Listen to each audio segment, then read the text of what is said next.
नमस्कार दोस्तों, स्वागत है आप सभी का पाथफाइंडर पर। So as we have already announced कि हम लोग एक गवर्नमेंट स्कीम्स की सीरीज आपके सामने पेश करने वाले हैं, लेकिन इस बार जो ये सीरीज होने वाली है ये एमसीक्यूज के फॉर्मेट में होने वाली है। तो जिस तरीके से आपको सवाल पूछे जाते हैं उसी तरीके से सवालों को फ्रेम किया गया है।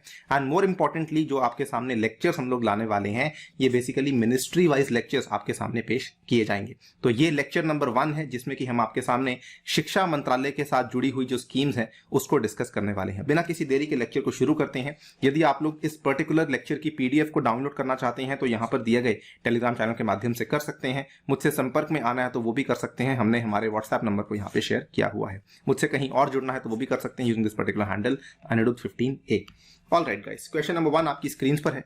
Consider the following statements about the stars project. Ministry of Education, Department of Economic Affairs and the Asian Development Bank have signed an agreement for the implementation of this project. The project will cover 6 hill states of India. Statement number 1 यहाँ पे साफ साफ गलत है, because इसमें Asian development bank नहीं बल्कि जो आपका विश्व बैंक है यानी कि वर्ल्ड बैंक वो इसमें भागीदार है, not the Asian development bank. Statement number 2 भी आपका यहाँ पे गलत है कि इवन दो जो स्टार्स का प्रोजेक्ट है ये वैसे तो 6 स्टेट्स को कवर कर रहा है, लेकिन इसमें 6 हिल स्टेट्स नहीं बल्कि पूरे के पूरे इंडिया में से चुनी गई 6 स्टेट्स हैं जो कि इसमें फिलहाल इसकी बेनिफिशियरीज होने वाली हैं। इसके चलते आपका सही जवाब बनेगा option number D, neither 1 not 2। आप यहाँ पे देख सकते हैं स्टार्स की फुल फॉर्म आपके लिए इंपॉर्टेंट है, strengthening teaching learning and results for states. इसमें आपका जो बेसिकली हिस्सेदार है वो वर्ल्ड बैंक है और उसके बाद ये 6 स्टेट्स इसमें कवर करी गई हैं। ये हिमाचल प्रदेश है, then we have Rajasthan, then we have Maharashtra, then we have Madhya Pradesh, then we have Kerala and then we have Odisha. तो डेफिनेटली ये 6 की 6 हिल स्टेट्स नहीं है बल्कि 6 आपकी स्टेट्स हैं जो कि ऑल ओवर इंडिया से चुनी गई हैं। इसमें जो टोटल यहाँ पे कंट्रीब्यूशन किया जाएगा बेसिकली ये 57,018 करोड़ का कंट्रीब्यूशन इन तीनों के द्वारा किया जाएगा। बाकी जो पैसा है वो यहाँ पे स्टेट्स के द्वारा दिया जा रहा है। क्वेश्चन नंबर 2 आपके सामने है। Consider the following statements about the पढ़ना लिखना अभियान। रिसेंटली शुरू किया गया था। Principal target of the program is to impart functional literacy and numeracy to 57 lakh non-literate adults in the country in the age group of 6 years and above। अक्सर examiner आपको इस तरह की चीजों से कंफ्यूज करता है कि एज ग्रुप यहाँ पे एग्जैक्टली कितना है। तो ये स्टेटमेंट यहाँ पे साफ साफ गलत है क्योंकि इसमें जो एज ग्रुप लिया गया है ये 15 साल से ज्यादा के जो बच्चे हैं उनको इंक्लूड किया जा रहा है। The scheme will focus on achieving 100% और total literacy bye 2030।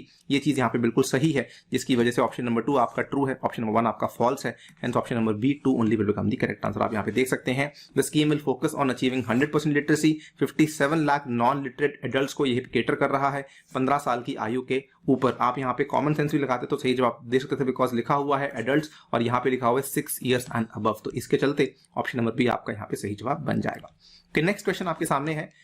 Consider the following statements about युक्ति 2। सबसे इजी क्वेश्चन है इस पूरे के पूरे लेक्चर का। युक्ति stands for young India combating Covid with knowledge technology and innovation. It is a scheme launched by ministry of women and child development. तो आई थिंक आपको समझ आ गया होगा क्योंकि हम लोग इसमें बेसिकली जो स्कीम्स डिस्कस कर रहे हैं मिनिस्ट्री ऑफ एजुकेशन की है। तो डेफिनेटली ऑप्शन नंबर 2 यहाँ पे साफ साफ गलत ही है क्योंकि ये वाली जो स्कीम है ये MHRD या फिर MOE के द्वारा शुरू करी गई है। युक्ति की फुल फॉर्म बिल्कुल सही है, young India combating Covid with knowledge technology innovation. Basically शुरू करी गई थी कोविड के दौरान ही कि जो लोगों को यहाँ पे कोविड के चलते बेसिकली नॉलेज या फिर किसी प्रकार की अगर चीजें चाहिए तो उसमें गवर्नमेंट आपकी हेल्प करेगी। ऑप्शन नंबर 1 आपका सही जवाब बन जाता है। आप यहाँ पे देख सकते हैं 23 जून 2020 की बात है जब कोविड अपनी एकदम पीक पर था। ये युक्ति का ही एक नेक्स्ट एक्सटेंशन था, युक्ति 2.0, एंड युक्ति stands for young India combating the Covid with knowledge technology and innovation. Basically इसमें क्या था कि जो भी यहाँ पे टेक्नोलॉजीज हैं ये लोगों तक पहुंचाना सो दैट वो यहाँ पे इसका कुछ आगे कुछ यूजफुल बना सकें और इंडिया को आगे जाके कंट्रीब्यूट कर सके। हेंस आपका ऑप्शन नंबर ए बनेगा सही जवाब। नेक्स्ट क्वेश्चन आपके सामने क्वेश्चन नंबर 4 है। Consider the following statements about the Kapila campaign. The campaign was launched on the birth anniversary of former president doctor APJ Abdul Kalam. The campaign is launched for the intellectual property literacy. ये सवाल काफी आसान बनाया गया, बिल्कुल सही बात है कि जो अब्दुल कलाम जी की बर्थ एनिवर्सरी होती है 15 अक्टूबर की, तो ये 15 अक्टूबर 2020 को बेसिकली लॉन्च किया गया था।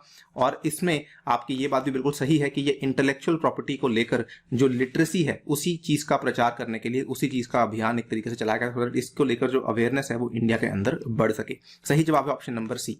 इसमें एक अच्छा सवाल बन सकता है कि कपिला की फुल फॉर्म क्या है, तो ध्यान दीजिएगा कपिला की फुल फॉर्म क्या है, Kalam programme for intellectual property literacy and awareness. ये आपकी यहाँ पे फुल फॉर्म है जो कि आपको यहाँ पे ध्यान रखनी है। It was launched on October 15, 2020 by the union government और 89th बर्थ एनिवर्सरी एनिवर्सरी पर लॉन्च किया गया था और इसका मेन मकसद यही है कि इंटेलेक्चुअल प्रॉपर्टी की लिटरेसी और पेटेंट अवेयरनेस को लेकर यहाँ पे कैंपेन चलाया जाएगा।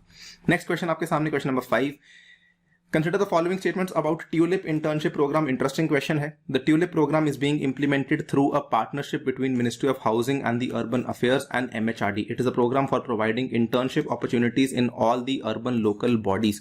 दोनों के दोनों statements यहाँ पे बिल्कुल सही हैं. ये एक joint program है जो कि MOHUA और MHRD या फिर अगर आप देखें तो MOE, ठीक है, जब इसको लॉन्च किया गया था एक्चुअली उस टाइम पे मिनिस्ट्री का नाम MHRD ही था, तो दोनों मिनिस्ट्रीज ने मिलकर के इस प्रोग्राम को शुरू किया है और ट्यूलिप की भी एक फुल फॉर्म है, आगे जाके बताऊंगा आपको। ये वाला जो प्रोग्राम है बेसिकली जो आपके नए ग्रेजुएट्स होते हैं या फिर जो ग्रेजुएशन कर रहे होते हैं उनके लिए इंटर्नशिप अपॉर्चुनिटीज प्रोवाइड करने के लिए लाया गया है in the urban local bodies, so that वो वहां पे कामकाज को समझ सकें और आगे जाके उसी कामकाज से कुछ ना कुछ सीख के गवर्नमेंट बॉडीज को कंट्रीब्यूट भी कर सकते हैं। ऑप्शन नंबर सी आपका बन जाएगा सही जवाब। बोथ 1 और 2 आप यहाँ पे देख सकते हैं। The urban learning internship programme, ये आपका T, ये रहा आपका U, ये रहा आपका L, ये रहा आपका I और ये रहा आपका P, ठीक है। TULIP is a programme for providing internship opportunities to fresh graduates in all urban local bodies and smart cities across the country. ये जॉइंट प्रोग्राम है मोहुआ और MHRD का। Next question, question number 6, consider the following statements about Nishtha. Nishtha को लेकर सवाल आने के बहुत चांसेस है, खास रूप से मेंस में इसको लेकर सवाल आने के चांसेस काफी ज्यादा हैं। निष्ठा का जो प्रोग्राम था दोस्तों आपको मालूम होना चाहिए, भारत ने शुरू किया था समथिंग कॉल्ड एज समग्र शिक्षा। तो समग्र शिक्षा के अंतर्गत इस पर्टिकुलर प्रोग्राम को शुरू किया गया था। इसमें आपके स्टेटमेंट्स दिए गए हैं, इनको देख लेते हैं। To motivate and equip the teachers to encourage and foster critical thinking in students, handle diverse situations and act as first level counselors. It is an initiative to build the capacities of teachers and school principals at the elementary stage, launched as a part of ministry's national mission to improve learning outcomes at the elementary level. तो ये आपसे यहाँ पे पूछा गया है, आपको बताना है कि यहाँ पे सही जवाब क्या है। नन ऑफ द अबव भी यहाँ पे बोला गया है। दोस्तों सही जवाब है ऑप्शन नंबर डी। बेसिकली हमने अगर आप देखें सारे के सारे जो इसके फीचर्स है वो आपके सामने पेश कर दिए हैं। This is also a true statement, this is also a true statement and this is also a true statement. निष्ठा आपकी फुल फॉर्म काफी इंपॉर्टेंट है। ये एक राष्ट्रीय लेवल पर पहल ली गई है for the school heads and teachers holistic advancement, और इसमें सारी की सारी चीजें बिल्कुल सही है कि इसमें टीचर्स को हम लोग मोटिवेट करना चाहते हैं सो दैट वो बच्चों को और प्रोत्साहित करें। टीचर्स की हम लोग क्षमताएं बढ़ाना चाहते हैं, कैपेसिटी बिल्डिंग कराना चाहते हैं और ओवरऑल ये नेशनल मिशन का पार्ट बनाएगा सो दैट आगे जाके बच्चों के जो लर्निंग आउटकम्स हैं उसमें भी इंप्रूवमेंट देखने को मिल सके।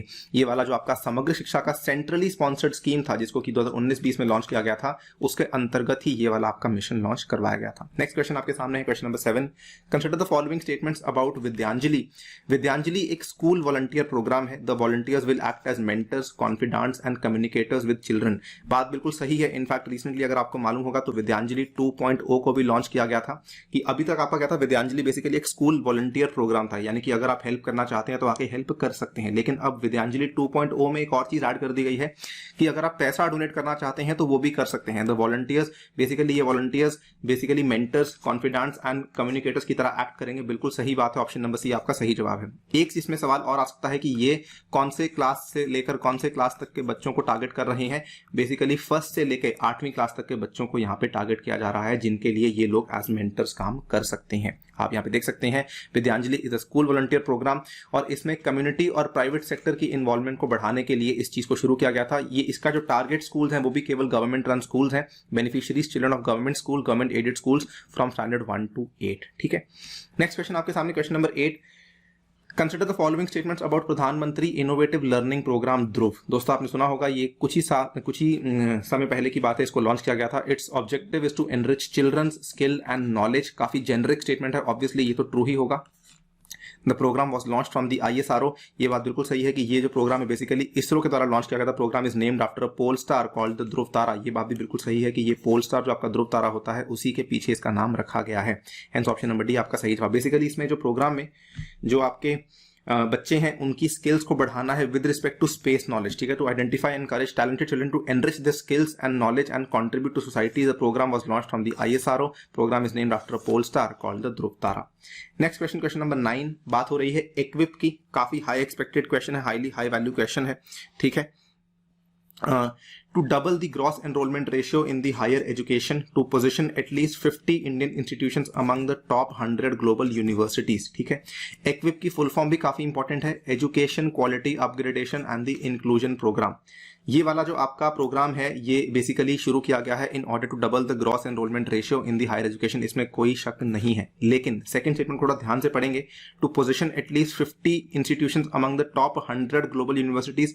दोस्तों ऐसा करना नियरली इम्पॉसिबल है। 50 इन 100 वो भी इंडिया के होना बहुत ज्यादा मुश्किल है। आप यहाँ पे अगर 1000 लिखा होता तो सब भी समझ जाते, तो बिल्कुल सही बात है। एक्चुअली यहाँ पर 1000 ग्लोबल इंस्टीट्यूशंस के अंदर ही हम चाहते हैं कि हमारे कम से कम 50 संस्थान हैं जो कि पोजीशन करवाए जाएं। तो ऑप्शन नंबर 2 आपका यहाँ पे हो जाएगा फॉल्स, 1 यहाँ पे ट्रू है, जिसकी वजह से ऑप्शन नंबर ए बन जाएगा सही जवाब। नेक्स्ट क्वेश्चन आपके सामने, question number 10, consider the following statements about Shreyas scheme for higher education youth in apprenticeship and the skills. It will be implemented by the sector skill councils. It aims to cover 50 lakh students by 2022. बिल्कुल सही बात है। दोनों के दोनों statements ये basically skill upgradation के लिए शुरू करी गई स्कीम है। It will be implemented by the sector skill councils, no doubt about that. It will be covering the 50 lakh students by 2022. इसमें भी कोई दो राय नहीं है। Both statements 1 and 2 are correct over here. आप यहाँ पे देख सकते हैं। It aims to cover 50 lakh students. इसकी फाइनेंसिंग करी जाएगी under the NAPS scheme, central government shares 25%। ठीक है, ये चीजें उतनी रेलिवेंट नहीं है कि इसमें कितना पैसा कौन लगाने वाला है। बेसिकली इसमें मकसद यही है आपका कि ये स्कीम किस मकसद के लिए लाई गई है और किसके द्वारा इंप्लीमेंट करी जा रही है। और ये वाला आंकड़ा भी आजकल यूपीएससी में कई सारे पीसीएस एग्जाम में पूछे जाने लग गए हैं, तो इसका थोड़ा सा ख्याल रखिएगा। नेक्स्ट क्वेश्चन, क्वेश्चन नंबर 11 आपके सामने है, consider the following statements about schemes and their objectives. ये क्वेश्चन ऑलरेडी यूपीएससी 2020 के प्रीलिम्स में सिमिलर क्वेश्चन पूछ चुकी है। आरएमएसए यानी कि माध्यमिक शिक्षा अभियान राष्ट्रीय स्तर पर the scheme envisages achieving a gross enrolment ratio of 75%। उच्चतर शिक्षा अभियान यानी कि राष्ट्रीय स्तर पर to improve the gross enrolment ratio of 30% by 2020। दोनों के दोनों स्टेटमेंट बिल्कुल सही हैं और आपको आंकड़े भी इसी तरीके से याद करने होंगे। ऑप्शन नंबर सी आपका सही जवाब है। स्कीम्स काफी पुरानी है लेकिन फिर भी इसके बारे में डेटा याद करना इंपॉर्टेंट बन जाता है, बिकॉज वी हैव सीन कि 2020 में ऑलरेडी सवाल आपसे पूछा जा चुका है। आप यहाँ पे देख सकते हैं आंसर यहाँ पे ऑप्शन नंबर सी बनता है, आरएमएसए। इसमें बेसिकली माध्यमिक शिक्षा अभियान में क्या है कि for classes 11, 9th and 10th with in 5 years of implementation. और ये वाला जो है ये देखिए ये भी काफी पुरानी स्कीम है, 2013 में लॉन्च करी गई थी, फ्लैगशिप स्कीम है। और ये आपकी चाहती है कि ग्रॉस एनरोलमेंट रेशियो 30% तक हो bye 2020। The scheme will give priority to the aspirational districts, जो कि हाल ही में एडीपी का प्रोग्राम नीति आयोग के द्वारा शुरू करवाया गया था। तो ये थे आपकी कुछ schemes regarding the ministry of education. I kept the video short deliberately. हम अगले लेक्चर में एक और मिनिस्ट्री आपके सामने पेश करेंगे, उसके बारे में डिस्कशन भी करेंगे। फिलहाल के लिए वीडियो में इतना ही। जाने से पहले आपको बताना चाहूंगा कि अनअकैडमी का इस बार का रिजल्ट दोस्तों बहुत ही शानदार रहा है। आप यहाँ पे देख सकते हैं AIR 9, AIR 2, AIR 10 और अन्य कई सारे ऐसे IAS हैं जो कि अनअकैडमी की मदद से यहाँ पर जिनका नाम फाइनल लिस्ट में हमें देखने को मिला है। आप यहाँ पे ये भी देख सकते हैं कि more than 170 plus Unacademy learners have basically found their name in the final list and we are still counting, यानी कि अभी भी कई सारे विद्यार्थी और अभ्यर्थी ऐसे हैं जिनको अभी तक हम लोग यहाँ पे आइडेंटिफाई नहीं कर पाए हैं। अगर आप भी अपनी तैयारी को शुरू करना चाहते हैं अनअकैडमी की मदद से एक स्ट्रक्चर्ड और एक ऑर्गेनाइज तरीके से, तो आपके लिए अनअकैडमी अलग अलग तरह की सब्सक्रिप्शंस को लेकर आया है, जिसमें कि ये आपका प्लस कोर्स है, ये आपका आइकॉनिक कोर्स है। आइकॉनिक में आपको अलग से पर्सनल कोच और एक अलग से मेंस की क्वेश्चन आंसर राइटिंग प्रैक्टिस भी करवाई जाती है। इसमें अगर आप लोग मेरा कोड इस्तेमाल करते हैं अनि यूपीएससी, तो आपको ये सारे के सारे बेनिफिट्स मिलेंगे अपार्ट फ्रॉम द डिस्काउंट। आपको यहाँ पे मेरी पर्सनल गाइडेंस मिलेगी, व्हाट्सएप ग्रुप में ऐड किया जाएगा, 20 फ्री बुक्स आपके घर तक पहुंचाई जाएंगी। इतना ही नहीं, इसके अलावा आपके लिए प्रॉपर बैचेज यहाँ पे शुरू किए जा चुके हैं, जिसमें कि आप देख सकते हैं 2022 का ये बैच है, 2023 का ये वाला बैच है, उसके बाद 2021 वाले बच्चे जो कि मेंस में अपीयर हो रहे हैं उनके लिए ये वाला स्पेसिफिक बैच शुरू करवाया गया है। इन बैचेस में कौन से टीचर्स पढ़ाने वाले हैं उसकी पूरी जानकारी आपके सामने हमने रख दी है, आप इसको रेफर कर सकते हैं। ऑप्शनल के लिए भी डेडिकेटेड बैचेस शुरू किया गया है। आप यहाँ पे देख सकते हैं 8 टॉप ऑप्शनल्स, उसके बाद 3 टॉप अपकमिंग ऑप्शनल्स आपके लिए अनअकैडमी प्लेटफॉर्म पे कॉम्बो में इंक्लूड करवाए जाएंगे। तो जो भी चीजें आपको यूपीएससी एग्जाम को क्रैक करने के लिए चाहिए वो सारी की सारी चीजें अनअकैडमी आपको ऑफर करवाता है। इतना ही नहीं, मेरे द्वारा भी आपको ये सारी की सारी चीजें अवेलेबल करवाई जाएंगी। स्पेशल क्लास पे काफी सारे नए फीचर्स हमने ऐड किए हैं, इनको जाकर आप डेफिनेटली इस्तेमाल कर सकते हैं। और ऑब्वियसली हमारी जो फ्री टेस्ट सीरीज थी उसमें अभी तक जो केवल कॉम्बैट था अब वो काफी बड़ी बन चुकी है। आप यहाँ पे देख सकते हैं अभियान, daily static quiz, T20 daily current affairs test series नवंबर, ये सारी की सारी चीजें अवेलेबल करवाई गई हैं। इस कॉम्बैट में हिस्सा लेने के लिए आप लोग मेरा कोड इस्तेमाल कर सकते हैं ANI UPSC। फिलहाल के लिए दोस्तों वीडियो में इतना ही। Thank you so much for listening, stay tuned and